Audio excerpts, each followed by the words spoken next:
Olá, estudiosos e adeptos da doutrina espírita, estamos aqui mais uma vez para continuar o estudo do nosso livro, de O Livro dos Espíritos, com a ajuda do Descomplicando o Livro dos Espíritos. E hoje a gente vai continuar aqui a segunda parte, né? Nós estamos no capítulo 8 e nós vamos falar hoje sobre o sonambulismo. E as perguntas vão de 425 até a 438. E as perguntas são as seguintes: o sonambulismo natural tem alguma relação com os sonhos? Como explicá-lo? O chamado sonambulismo magnético tem alguma relação com o sonambulismo natural? De que natureza é o agente que se chama fluido magnético? Qual a causa da clarividência sonambúlica? Como pode o sonâmbulo ver através dos corpos opacos? Pois que a sua clarividência é a de sua alma ou de seu espírito, por que o sonâmbulo não vê tudo e tantas vezes se engana? Qual a origem das ideias inatas do sonâmbulo e como pode falar com a exatidão de coisas que ignora quando desperto, de coisas que estão mesmo acima de sua capacidade intelectual? Como se explica a visão à distância em certos sonâmbulos? O desenvolvimento maior ou menor da clarividência sonambúlica depende da organização física ou da natureza do espírito encarnado. As faculdades de que goza o sonâmbulo são os que têm o espírito depois da morte? Pode o sonâmbulo ver outros espíritos? O sonâmbulo que vê à distância vê do ponto em que se acha o seu corpo ou de onde está a sua alma? Posto que o que se dá nos fenômenos sonambúlicos é que a alma se transporta, como pode o sonâmbulo experimentar no corpo as sensações do frio e do calor existentes no lugar onde se acha sua alma, muitas vezes bem distante do seu invólucro? O uso que um sonâmbulo faz de sua faculdade influi no estado de seu espírito depois da morte? E aí, para responder todas essas perguntas, nós vamos agora lá no texto que a Evelyn traz para a gente no Descomplicando o Livro dos Espíritos. E o texto é um pouquinho longo, mas eu vou ler aqui com vocês para que a gente possa entender todas as respostas sobre o sonambulismo. E ela vai dizer assim para a gente, ó, é claro que o texto da Evelyn, é sempre importante dizer isso, ele é pautado de uma maneira descomplicada nas respostas que os espíritos da codificação deram às perguntas que Kardec fez, que são essas que eu li para vocês.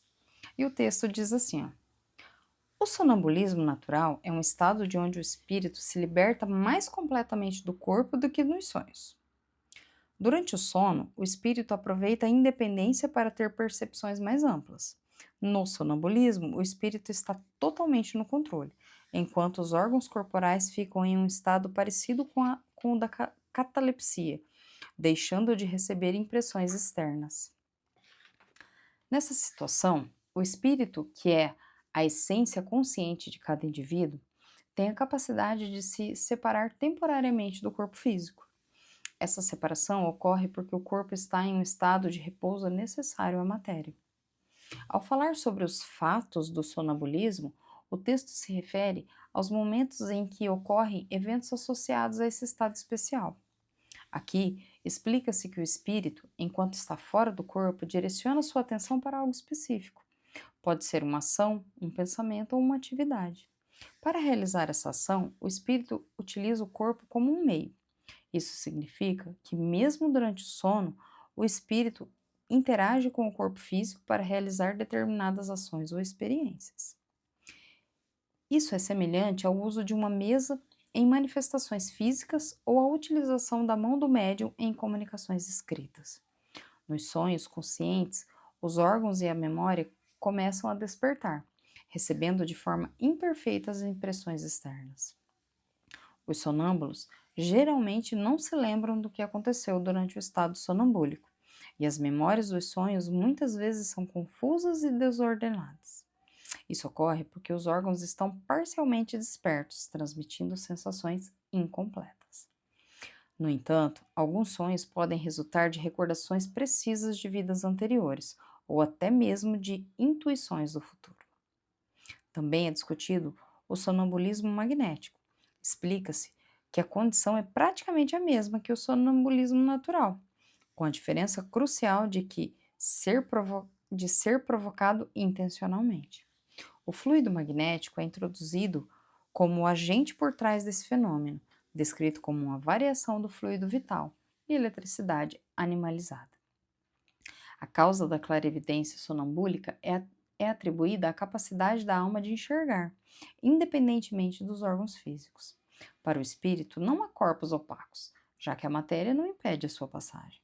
O sonâmbulo muitas vezes interpreta erroneamente que precisa dos órgãos para ver, quando na verdade percebe de fora do corpo. Quanto à limitação da clarividência, ressalta-se que os espíritos imperfeitos não têm conhecimento total e muitas vezes compartilham dos erros humanos. Quando ligados à matéria, não desfrutam plenamente de suas faculdades espirituais. A faculdade sonambúlica foi concedida por Deus para propósitos úteis e sérios, não para a busca de informações que não deveriam ser conhecidas. Isso oferece uma compreensão mais profunda sobre como o sonambulismo magnético está relacionado à natureza espiritual e suas restrições quando associados à matéria. Sobre a origem das ideias inatas do sonâmbulo, a explicação aponta que ele possui conhecimentos além do que aparenta, mas esses conhecimentos estão adormecidos devido à imperfeição do corpo. O sonâmbulo é considerado um espírito encarnado que, ao entrar em um estado sonambúlico, lembra-se de suas experiências passadas de maneira incompleta. A crise sonambúlica revela que, durante esse estado, os sonâmbulos recebem comunicações de outros espíritos, especialmente evidente em prescrições médicas. O espírito do sonâmbulo identifica o problema, enquanto outro espírito sugere a solução. Entretanto, há o alerta sobre o perigo de insistir em revelações negadas, pois pode atrair espíritos levianos, que não se preocupam com a verdade. Quanto à visão à distância em sonâmbulos, a explicação é que durante o sono a alma se transporta, o que também ocorre no sonambulismo. O desenvolvimento da clarividência sonambúlica depende tanto da organização física quanto da natureza do espírito encarnado, sendo algumas pessoas mais propensas a se desprenderem facilmente da matéria. As faculdades do sonâmbulo são semelhantes a que o espírito possui após a morte, mas até certo ponto, pois a influência da matéria ainda está presente. O tópico fornece uma visão abrangente sobre as capacidades e limitações do sonâmbulo, conectando-as com a natureza espiritual e suas experiências. A capacidade do sonâmbulo de ver outros espíritos também é abordada, destacando que a maioria deles consegue ver os espíritos, dependendo de seu nível de lucidez. Entretanto, muitos sonâmbulos, especialmente os não familiarizados com o espiritismo, inicialmente não percebem que estão vendo espíritos e os confundem com seres corpóreos, o que os surpreende. Essa confusão também ocorre com aqueles que já faleceram e ainda se consideram vivos. Ao não notarem alterações no seu redor e imaginam que os espíritos têm corpos semelhantes aos nossos, interpretam os corpos aparentes dos espíritos como sendo reais. Quanto à visão à distância, se é sobre o ponto de vista do sonâmbulo, se é do local do corpo ou de sua alma, a espiritualidade explica que a visão é da alma, não do corpo, reforçando a natureza espiritual deste fenômeno. A explicação sobre sensações de frio e de calor destaca que, nos fenômenos sonambúlicos, a alma não se afasta completamente do corpo. O corpo atua como um condutor das sensações, similar à comunicação entre duas pessoas por eletricidade, onde um cabo é o elo que une os pensamentos. Finalmente, o texto sugere que o uso que o sonâmbulo faz de suas faculdades pode influenciar o estado de seu espírito após a morte, comparando-o ao bom ou mau uso de que o homem faz de suas faculdades concedidas por Deus. Essa ideia destaca a responsabilidade moral associada ao uso de suas habilidades.